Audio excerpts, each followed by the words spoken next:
वो तारीख थी 24 फरवरी 2023। जगह थी प्रयागराज।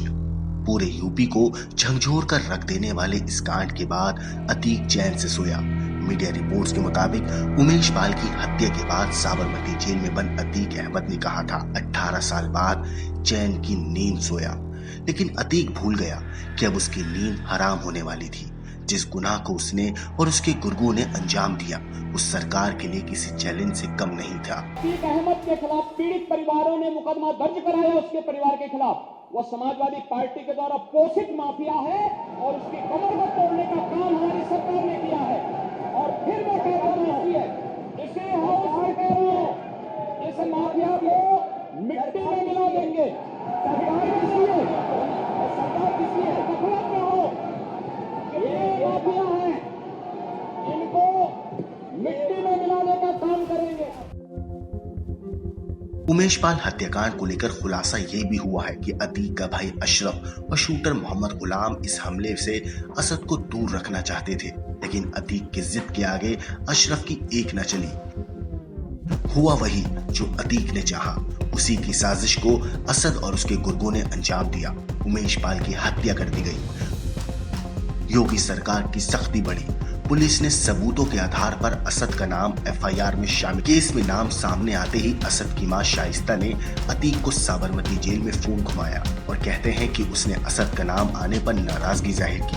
रिपोर्ट्स के मुताबिक शाइस्ता रोते हुए अतीक से बोली, असद तो अभी बच्चा है, उसे इस मामले में नहीं लाना चाहिए था। लेकिन अतीक की उम्मीदों का चिराग बन चुका था असद। उसे अपने बेटे के किए पर गुमान हो रहा था। असद ने 24 फरवरी को जो किया अतीक उस पर फूले नहीं समा रहा था। शाइस्ता की शिकायत पर अतीक ने उसे डांट लगाई। फिर कहा कि उसी असद की वजह से 18 साल बाद चैन की नींद सो पाया हूँ। उमेश पाल की वजह से मेरी नींद हराम हो गई थी। असद शेर का बेटा है, उसने शेरों वाला काम किया है। कहीं ना कहीं शाइस्ता परवीन को तो इसका गम है उसकी माँ को, लेकिन अतीक अहमद को गर्व है अपने बेटे पर कि उसका काला साम्राज्य संभालने के लिए एक शेर ने इस घटना को अंजाम दिया है।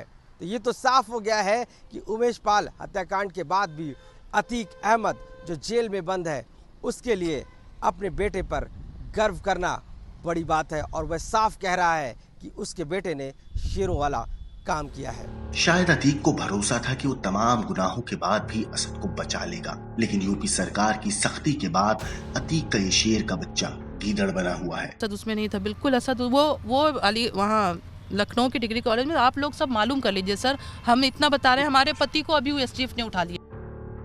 अतीक अहमद को भी अंजाम का अंदाजा हो गया है। उसे भी अपनी जान का डर सता रहा है।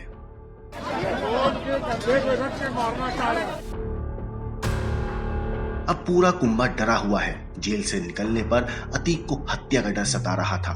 उसके भाई अशरफ को भी एनकाउंटर का डर सता रहा था। अब अपना अंजाम सोचकर अतीक की पत्नी शाइस्ता और उसका बेटा असद भी भागता जा रहा है। ब्यूरो रिपोर्ट, क्राइम तक।